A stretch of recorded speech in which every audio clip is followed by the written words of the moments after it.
자, 지난 금요일부터 오늘 아침까지 우리 교회 청소년부부터 또 청년부까지 한 35명의 젊은이들이 우리는 가족이라는 주제로 수련회 시간을 가졌습니다.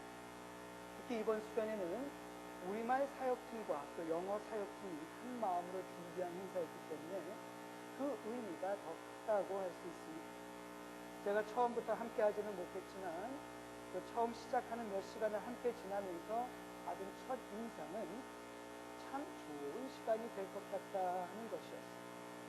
행사를 주관하신 우리 전도사님들 그리고 전도사님들을 도와서 진행하는 우리 영어권, 한어권의 리더들이 모두 그 기도로 또 헌신적으로 준비하는 모습을 보았기 때문입니다.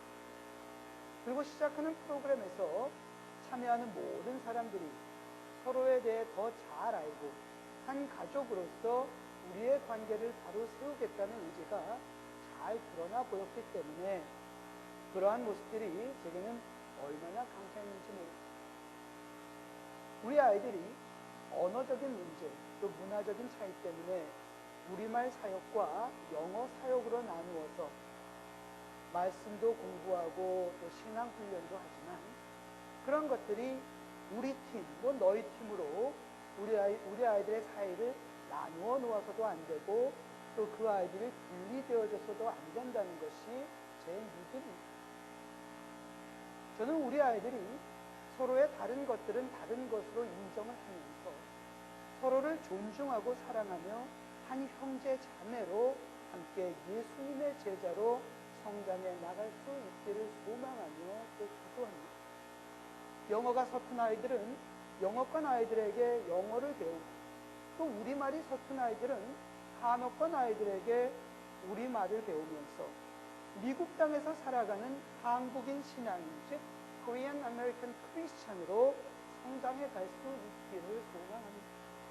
그리고 이 소망이 우리 교회의 청소년, 청년 사역을 통해서 이루어질 수 있기를 기도하는 것입니다.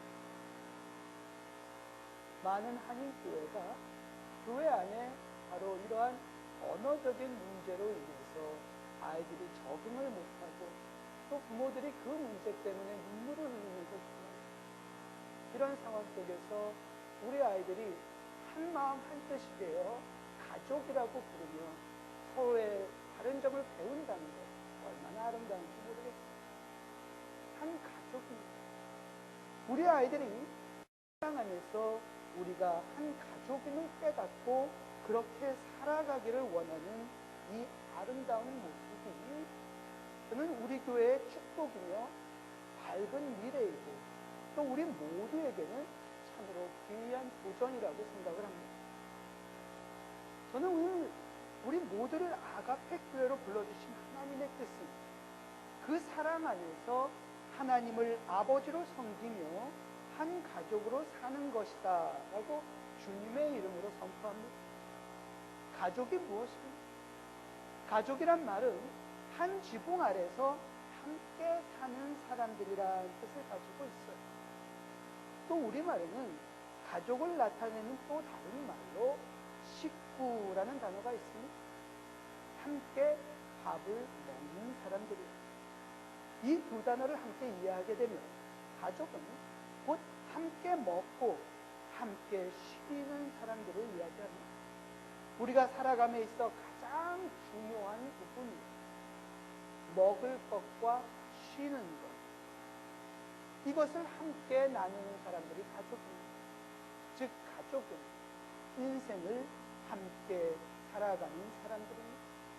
삶을 함께 나누는 사람들입니다. 그래서 우리가 가족을 이야기할 때에는 의지가 되고 힘이 되고 위로가 되고 내 살아가는 의미가 되는 사람들이다 이렇게 말하지 않습니다. 세상 사람들이 다 나를 멀리하고 믿어주지 않아도 가족만은 내 곁에서 나를 지켜주고 용기를 주고 믿어주지 않습니다. 이 모든 것을 가능하게 하는 힘이 무엇입니까? 바로 사랑입니다. 사랑이 가족이란 이런 아름다운 공동체를 만들어내고 유지시켜주는 힘이 되는 것입니다. 아가페 교회 지붕 아래 모인 우리 모두는 하나님의 사랑 안에서 한 가족임을 믿으시기 바랍니다. 우리가 인간적으로 피를 나눈 형제 자매는 아니에요.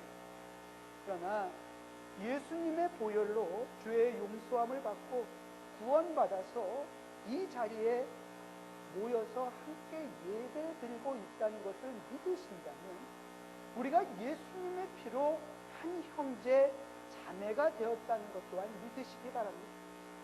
마태복음 12장 50절에서 예수님은 누구든지 하늘에 계신 내 아버지의 뜻을 행하는 사람은 내 형제요 자매요 어머니다 하고 말씀하셨습니다. 하나님의 뜻이 무엇입니까? 마음과 뜻과 정성을 다하여 하나님을 사랑하고 내 자신을 사랑하듯 사람들을 사랑하라는 것이 하나님의 뜻이 아닙니다. 이렇게 사랑하면 우리가 하나님의 가족이 되는 귀한 축복의 은혜를 받게 되는 것입니다. 저는 본문의 말씀을 통해서 우리가 이 땅에서 어떻게 하나님의 가족으로 살아갈 수 있는지 하나님께서 주시는 지혜를 여러분과 함께 나누려고 합니다. 먼저 요한복음 13장 34절의 말씀 보면 예수님은 우리에게 서로 사랑하여라. 내가 너희를 사랑한 것 같이 너희도 서로 사랑하여라. 이렇게 말씀하십니다. 자, 여기에 우리가 던지는 한 가지 질문이 있습니다. 예수님께서 우리를 어떻게 사랑하셨습니까? 오늘 본문 말씀에서 예수님은 내가 너희를 사랑한 것 같이 너희도 서로 사랑하라고 하시는데 예수님께서 우리를 어떻게 사랑하셨느냐 이 말씀. 죽기까지 사랑하셨습니다. 아낌없이 주셨다는 말씀입니다. 예수님께서 우리를 사랑하실 때는 그 자신의 생명도 내어주시면서까지 아낌없이 자신의 모든 것을 내어주시면서 사랑하셨어요. 사랑받을 만한 사람을 골라가면서 사랑하셨습니까? 아닙니다. 사랑받을 만한 자격을 따지지 아니하시고 사랑이 필요한 이들을 끌어안고 사랑하셨어요. 사랑받기 원하는 이들에게 먼저 다가가셨고 그들에게 손을 내미셨고 그들을 끌어안으셨어요. 예수님을 만난 사람들은 한결같은 공통점이 있어요. 어려운 가운데서 낙심하고 있었을 때에 예수님을 만나 용기를 얻었고 소망을 찾았습니다. 슬픔 가운데서 눈물 흘리고 있을 때에 위로를 받았습니다. 외로운 가운데서 혼자 눈물 흘리고 힘들어할 때에 예수님께서 그들의 삶의 친구로 찾아오셨고 그들은 인생에 있어 친구를 갖는다는 것에 대한 기쁨을 알게 되었어요. 죄의식 속에서 고통받고 있을 때에 용서를 통한 평안함을 얻었습니다. 분노로부터 해방되어지고 죄악된 삶으로부터 벗어나서 선한 일을 하고자 하는 열정을 갖게 되었습니다. 한마디로 삶이 회복되어지는 경험을 하게 되었다는 것입니다. 예수님의 사랑이 그들의 삶에 가져다준 축복의 법입니다. 그래서 그들은 예수님을 그들 인생의 축복이다 이렇게 고백하고 있는 것입니다. 그런데 예수님께서 우리 모두에게 너희도 이렇게 사랑하라고 말씀하십니다. 우리를 만나는 사람들의 인생에 축복이 되라고 말씀하십니다. 쉽지 않은 일이에요. 누군가의 인생에 상처를 주는 건 어떤 면에서 보면 참 쉽습니다. 우리가 깨닫지 못하고 누군가에게 상처 주지 않습니까? 그런데 우리가 깨닫지 못하는 가운데 축복이 된다면 얼마나 좋겠어요? 그런데 그 일이 쉽지 않다는 거예요. 더군다나 예수님처럼 사랑한다는 것, 예수님처럼 살아간다는 것, 어쩌면 우리에게 있어서는 불가능한 일을런지도 모릅니다. 그런데 예수님께서 우리 모두에게 말씀하시기를 꼭 그렇게 해야만 한다고 말씀하세요. 우리가 할 수 있고 없고의 문제가 아니라 꼭 그렇게 하라고 말씀하시는 거예요. 그래서 예수님은 마태복음 7장의 말씀을 통해 우리가 하나님께 성령을 구하고 성령의 능력을 힘입어서 하나님께서 우리에게 말씀하신 이 사랑의 계명을 온전히 지켜 행하라고 말씀하시는 것입니다. 우리의 약함 때문에, 우리의 인간적인 미련함 때문에, 이러저런 여러 사정 때문에 못한다 하지 말라는 말씀이에요. 이 사랑의 명령은 우리가 해도 되고 안 해도 되는 그런 선택의 문제가 아니라는 말씀입니다. 어떤 이유나 핑계를 대면 어떤 이유나 핑계가 정당하다면 안 해도 되는 그런 종류의 명령이 아니라는 거예요. 하나님의 자녀, 예수님의 제자라면 반드시 꼭 그렇게 해야만 된다는 것입니다. 사람의 능력으로 안 되기 때문에, 그것을 예수님께서도 아시기 때문에 성령님의 도움을 구하고 그 능력을 의지해서 사랑하라고 말씀하시는 것입니다. 우리가 하나님께 기도할 때에 우리의 아픈 것을 놓고 기도하고, 우리의 비즈니스를 위해서 기도하고, 우리 자녀의 잘됨을 위해서 놓고 기도하는데, 오늘 예수님께서 말씀하시기를 그런 기도 안 해도 다 안다고 말씀하시는 거예요. 물론 우리가 하나님께 구해야 할 것은 구체적으로 구하고 하나님께서 우리에게 은혜로 더하여 주신 줄을 믿습니다. 그러나 예수님께서 오늘 우리에게 분명히 말씀하시는 것은 우리가 우리에게 필요한 그 모든 것을 구하기에 앞서서 하나님께서 내게 주신 그 명령을 쫓아서 온전히 주님을 사랑하고 내 형제 자매를 내 자신을 사랑하듯 돌보고 사랑할 수 있게 해달라고 먼저 구하라는 것입니다. 성령의 은혜를 구하라고 하셨어요. 성령을 구하는 이에게 하늘에 계신 아버지께서 주지 않으시겠느냐고 말씀하셨어요. 왜냐하면 우리가 성령을 왜 구합니까? 성령의 능력을 통해서 우리가 마땅히 해야 할 일이 있기 때문에 성령을 구하는 거예요. 성령님께서 우리 한 사람 한 사람에게 역사하셨을 때에 이 사랑의 계명, 하나님은 내 마음과 정성과 뜻을 다하여 사랑할 수 있고 섬길 수 있고, 내 자녀, 내 형제뿐만이 아니라 내 사랑하는 이웃, 내 그리스도 안에서 형제 자매된 이들까지도 사랑할 수 있기 때문에 성령을 먼저 구하라고 하시는 것입니다. 성령이 우리 안에 역사하시고 성령이 충만토록 차고 넘치면 우리 마음에 이렇듯 하나님을 향한 열정과 하나님께서 주신 이 사랑의 계명을 지키겠다는 그 의지가 불끝을 솟아오른다는 거예요. 믿으십니까? 믿으시고 구하세요. 하나님께서 왜 기이한 성령의 은사, 성령의 은혜 여러분 모두에게 부어주실 줄을 믿습니다. 제가 부임하기 전부터 우리 교회를 위해 기도하면서 마음에 품은 이상이 우리 아가페 교회를 하나님의 사랑하는 가족으로 만들겠다는 것이었어요. 그리고 하나님께서 이것을 구체화하는 비전으로 주신 것이 바로 우리 아가페 교회를 행복한 제자들의 공동체로 세우는 것입니다. 그리고 오늘 예수님께서 주신 내가 너희를 사랑한 것 같이 너희도 서로 사랑하라는 이 말씀을 아가페 교회를 행복한 제자들의 공동체로 세우기 위한 핵심 강령으로 삼아서 여러분과 함께 묵상해 보고자 합니다. 여러분 함께 번거로우시겠지만 사랑으로 한번 따라해 보시기 바랍니다. 내가 너희를 사랑한 것 같이 너희도 서로 사랑하라. 우리가 이 계명을 지키면 우리 아가페 교회가 행복한 제자들의 공동체로 이 땅에 세워질 수 있습니다. 믿으십니까? 자, 이 말씀에 대해서 우리가 한번 구체적으로 한번 묵상을 한번 해보겠어요.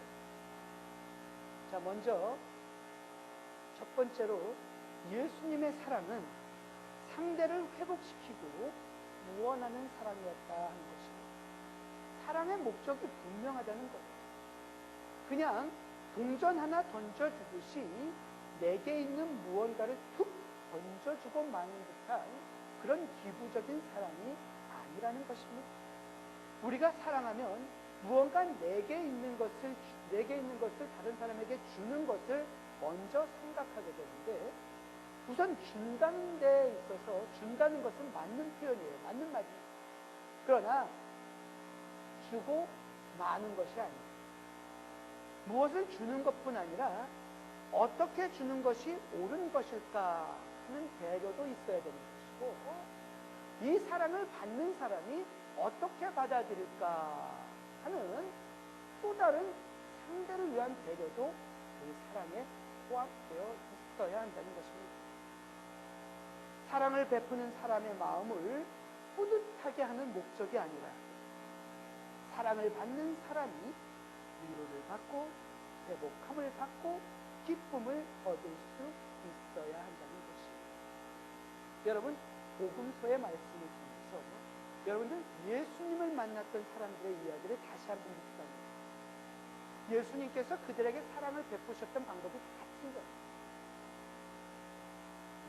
어떤 사람에게는 아주 티나게 들어가서 그 사람을 막 세워주셨고요. 어떤 사람에게는 아무 말 없이 사랑을 베푸셨어요.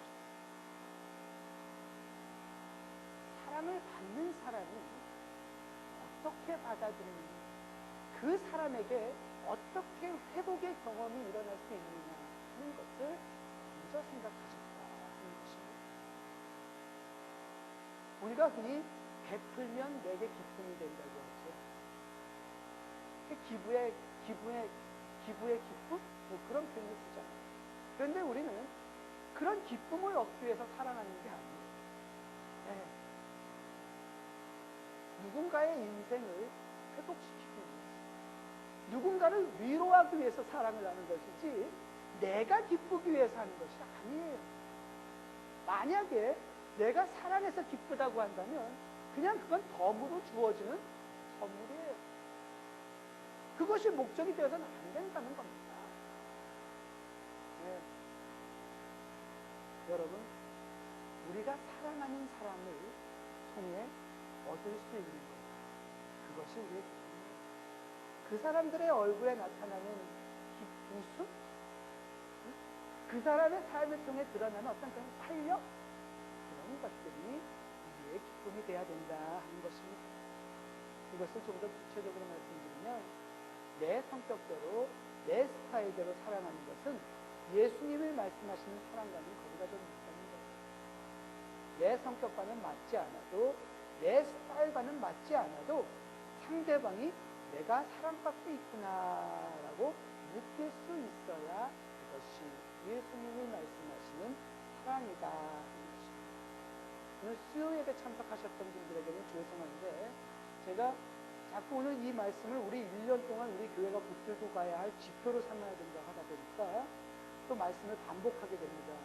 수요 예배 참석하셨던 분들은 말씀을 아예 외우시고, 예, 수요 예배 참석하지 않으셨던 분들은 은혜로 받으시기 바랍니다. 제 교회에 먼저 섬기던 미국 교회에 보면 굉장히 훌륭하게 섬기는 교인들이 참 많으시죠. 제가 기억하는 교인 중에 저가 아주 친한 교우가 계셔요. 그 친구, 정말 교인 이상이자 저야 아주 친한, 정말 친한 아주 귀한 친구.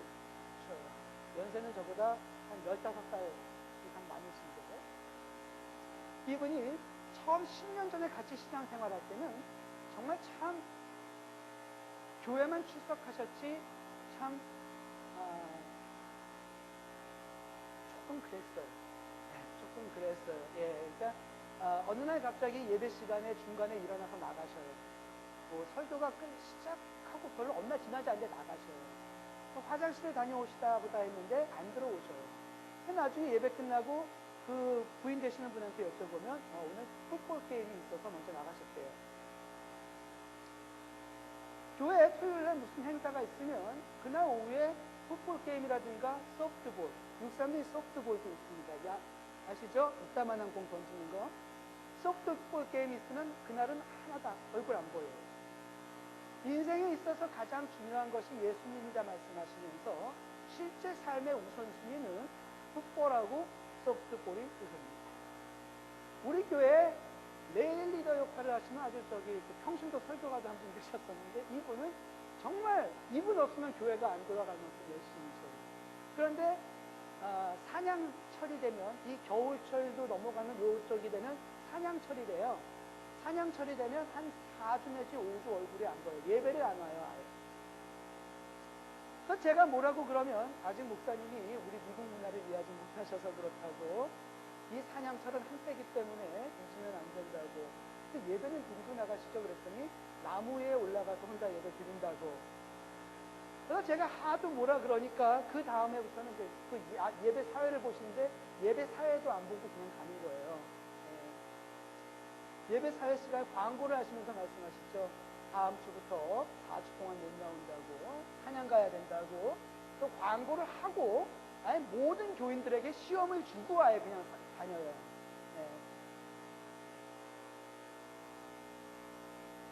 성경 말씀을 안 믿는 것도 아니에요. 교회를 안 섬기는 것도 아니에요. 신앙생활을 그럼 이제 막 시작했느냐? 40년 이상씩 교회 출석하시면서 골수 감리교 신자들이 그런데 근데 이 말씀을 드리려는 게 아니에요. 이분들이 10년 동안 같이 신앙생활하면서요 변했어요. 네. 먼저 말씀드린 분은요 풋볼 게임을 아예 집에다가 녹화를 해놓고 예배를 먼저 다 드리시고 예배 다 드리고 예배 끝난 후에 이번에도 참석하시고요 교회 청소할 때 있으면 다 하셔요. 한 6년 7년의 시간이 지나면서 이분이 우리 교회 새성전을 건축하는데 새성전 건축하는 기간 동안에 암 진단을 받으셨어요.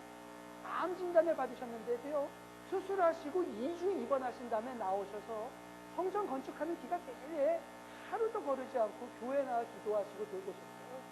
그런데 여러분 그 시간 속에서 이 양반이 성령의 은혜를 통해서 암이 완전히 낫는 경험을 하시고 하나도 미련 없이 의사가 깨끗해졌다는 선포를 합니다. 그래서 이분은 섬김의 삶을 통해서 정말 암이 낫는 치유되는 그런 경험도 하시게 되고요.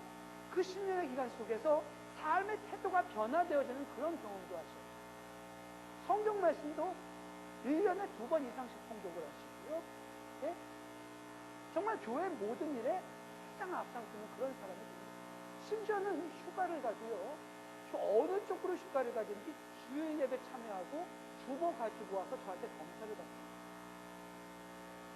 뒤에 말씀드린 분도요. 말끔히 고치지는 못했는데요. 이제는 한 주 걸러서 한 번씩밖에 안 빠져요. 사냥은 꼭 가야 되나 봐요. 그런데 5주 연속으로 빠지던 거요. 한 주 참여하시고 한 주 빠지고 그래도 사냥철에 2번 이상은 예배 안 빠진다고. 큰 변하지 않습니까? 그렇죠? 네. 그런데 먼저 분은요. 치유의 기적까지 경험한 이분은요. 성격은 못 고치셔요. 말씀하는 게 미국 분들도 직설적으로 말씀하시면서 언어가 좀 약간 거친 분들이 계셔요.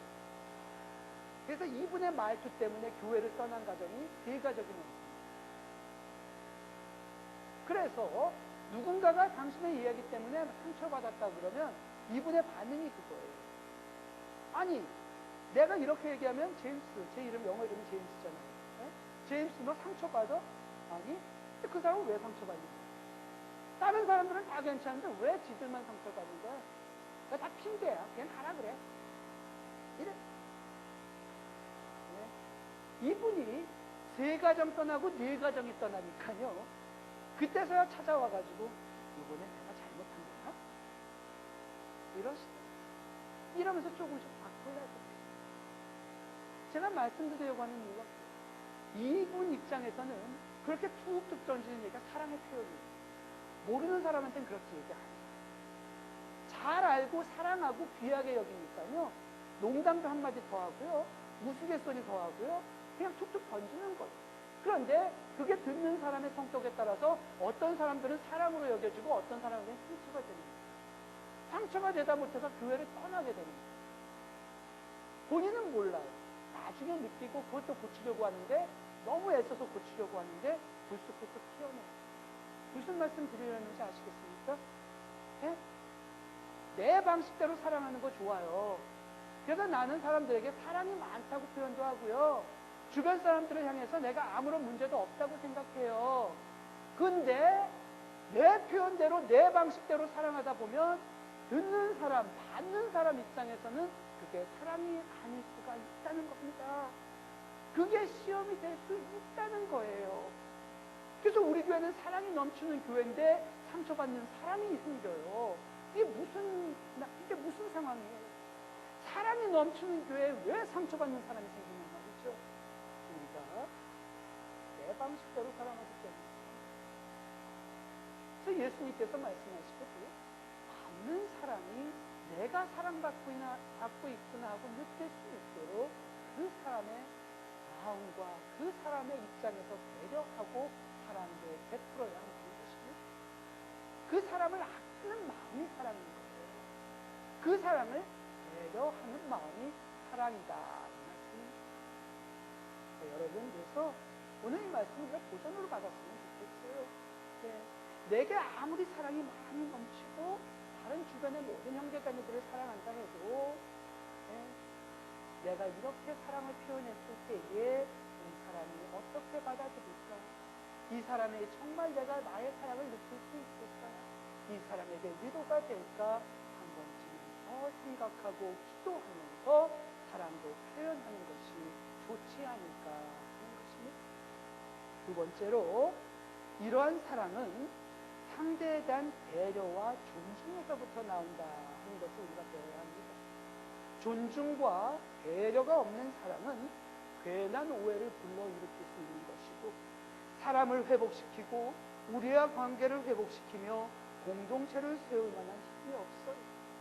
존중이라는 것은 그 사람을 이해하는 것보다는 그 사람의 그 모습 그대로를 받아주는 것입니다. 때로는 우리가 누구의 어떤 점은 이해할 수 있는데 어떤 건 이해할 수가 없어. 누구는 정말 이해할 수가 없어. 이런 말을 하지 않습니까?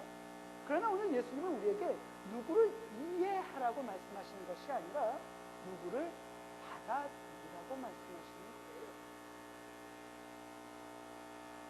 우리가 찬송가에 이런 찬송이 있죠. 내 모습 이대로 주님께 나오니 받아주시옵소서 라고 고백하지 않습니까? 예수님께서 우리를 이해하시려고 한다면 우리 중에 정말 많은 사람은 아마 죄의 용서함 받지 못하고요, 예수님의 제자다, 하나님의 자녀다 일컬음 받지 못할지도 몰라요. 네? 여러분 앞에 하나님의 말씀 들고 서 있는 저 김영건 목사, 여러분 보시기에 천사처럼 보이시겠지만 아멘이 없는 거 보니까 천사처럼 보이지는 않는 것 같아요.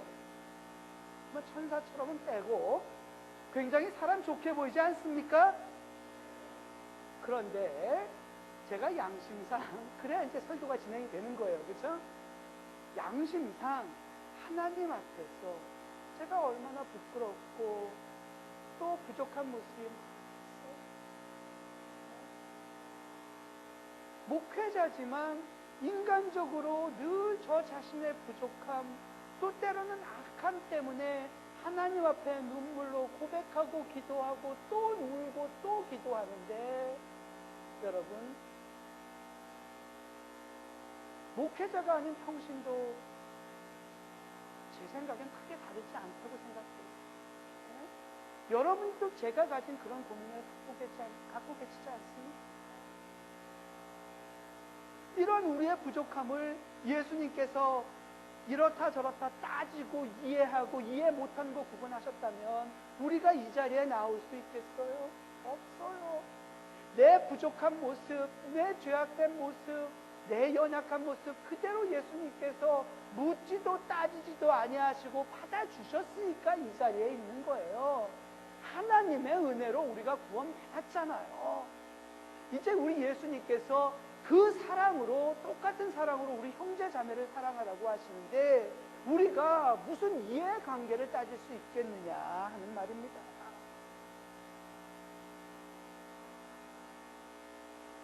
이해하는 것이 아니라 그 사람들의 그 모습 그대로를 인정하고 받아주는 것입니다.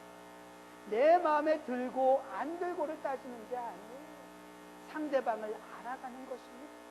상대방에 대한 존중이 없다면 우리는 그 사람을 알아가는 일에 대해서도 결코 성공할 수 없어.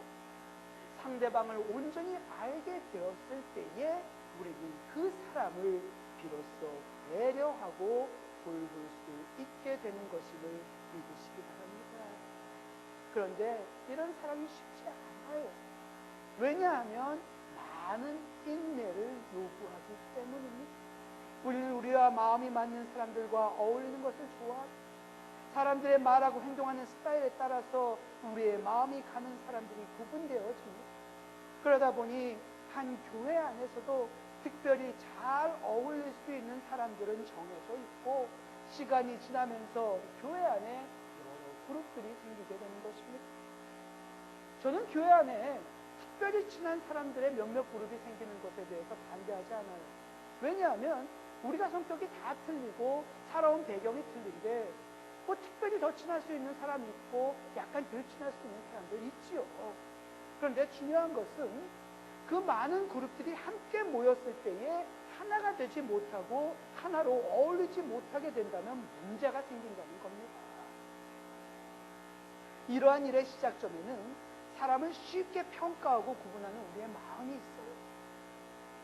내 스타일이 아니면 그 사람에 대해서 더 알고 싶지도 않고 친해지고 싶지도 않은 그런 마음이 있다는 그 사람들이 어느 정도 내가 좋아하고 받아들일 수 있도록 변화되어진다면 한번 친해지려고 노력은 해보겠다 하는 마음은 가져요.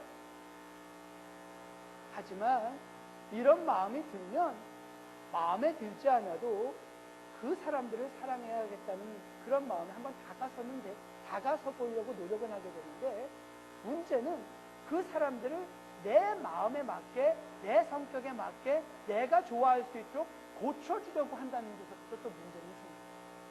교회 안에 선생님들이 좀 많습니까? 네?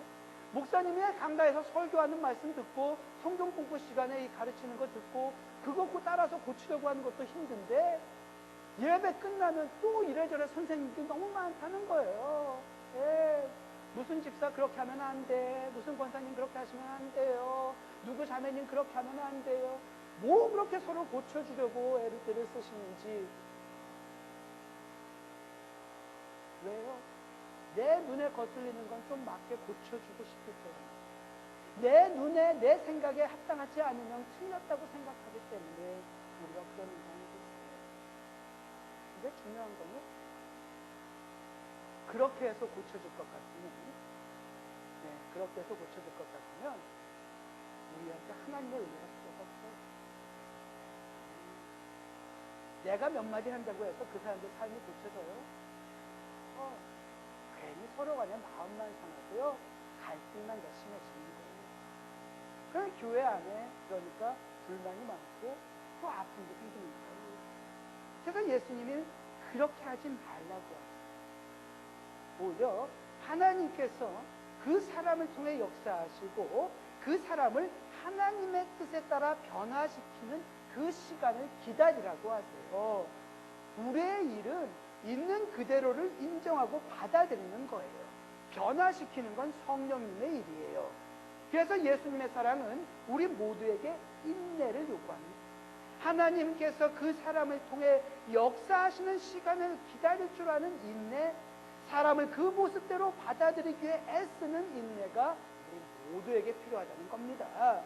하나님께서 우리를 그러한 인내로 기다리셨다는 것, 또 여전히 기다리신다는 사실을 우리가 믿는다면 우리 또한 이러한 인내를 마음에 품고 사랑해야 한다는 것입니다.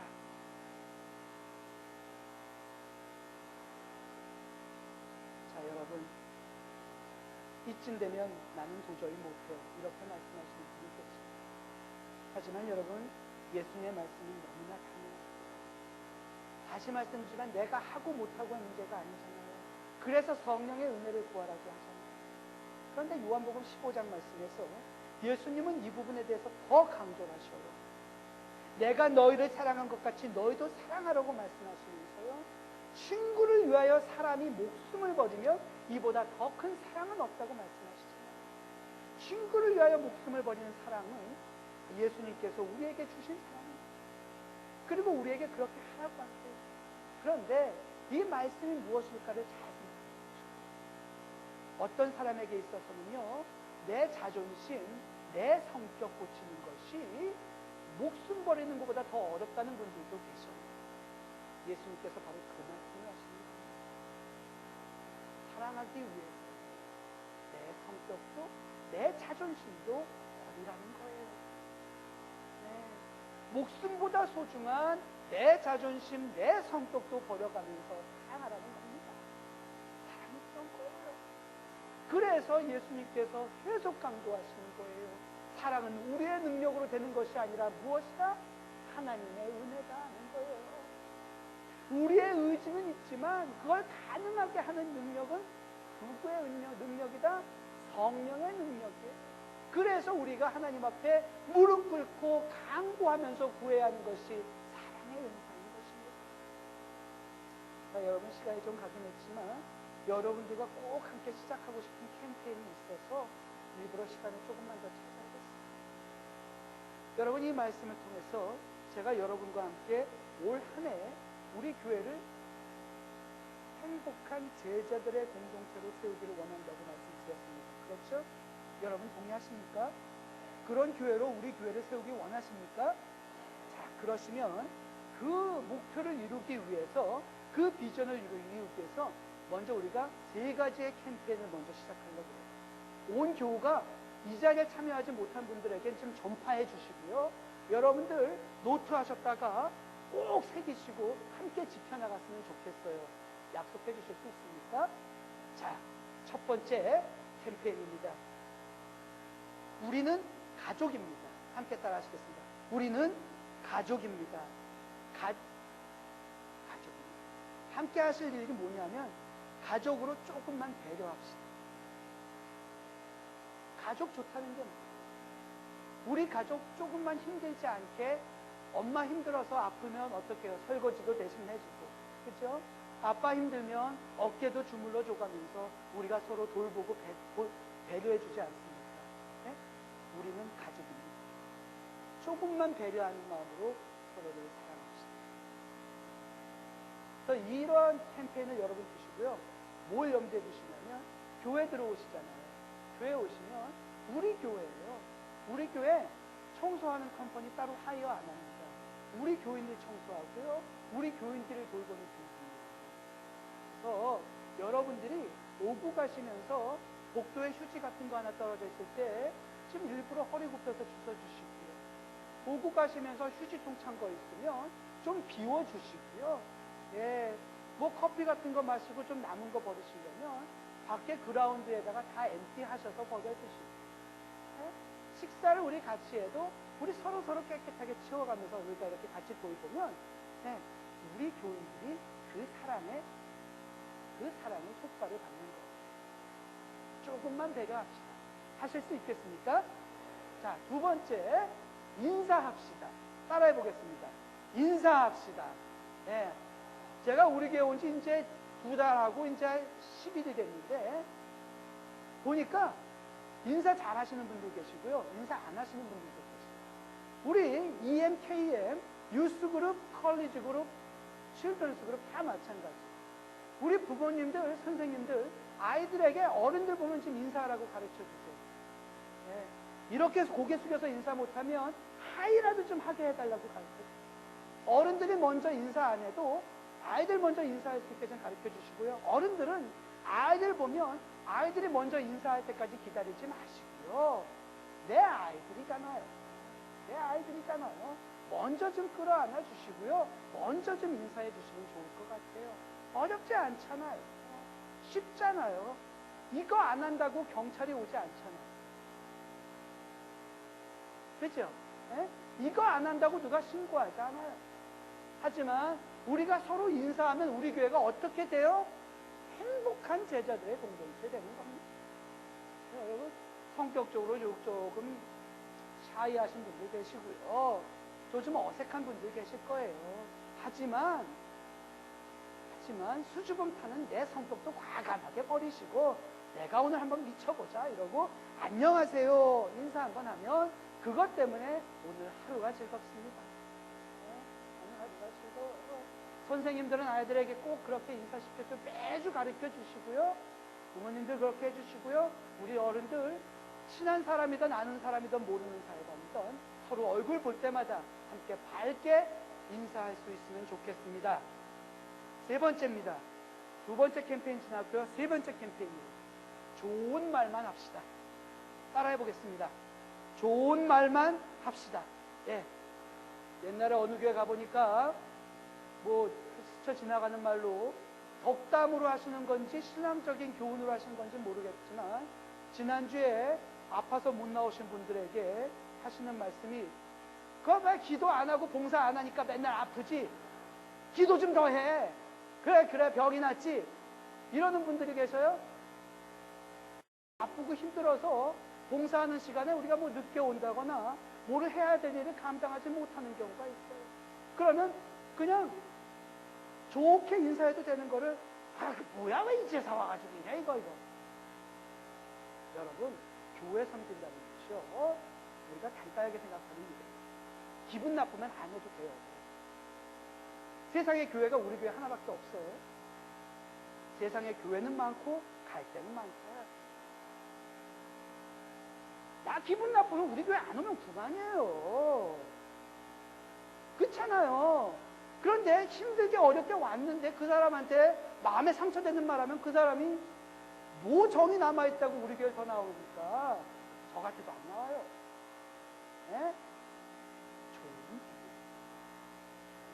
조금 속상하고 조금 섭섭해도 네? 왜 여기에 나왔어? 그 기도 안 하니까 그 맨날 아프지? 이런 말 나오고 싶으면 딱 잡아 묶으시고 아유 얼마나 바빴어 아유 그래도 나오니 감사하네. 요 말도 뉘앙스에 따라서 기분 나쁘게 들릴 수 있어요. 사랑의 말로 사랑 담아서 해야 되는 거예요. 예? 지난주 못 나왔으면 아파서 못 나왔어요. 아유 그때 내가 몰라서 미안해. 예? 내가 전화라도 했어야 되고 찾아가서 함께 기도하고 콩나물국이라도 끓여갔어야 되는데 아유 내가 바빠서 못했네. 미안해. 이런 좋은 말 함께 사귈 수 있어야 되는 거예요. 예? 우리 신앙생활을 해도요. 누구는 기도를 못하더라 잘하더라 이런 거 안 돼요. 예? 예? 기도 하나님께서 들으시는 거잖아요. 예?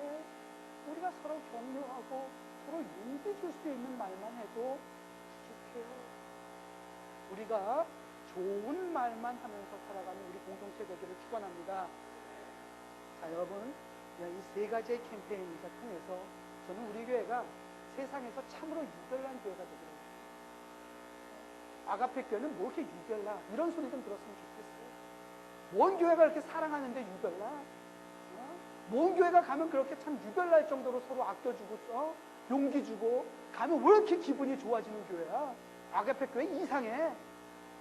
기분 나쁜데도 저 교회만 들어갔다 나오면 이상하게 기분이 좋아. 좀 이런 유별나다는 교회 우리 그런 교회 됐으면 좋겠습니다. 여러분 자 함께 기도하겠습니다.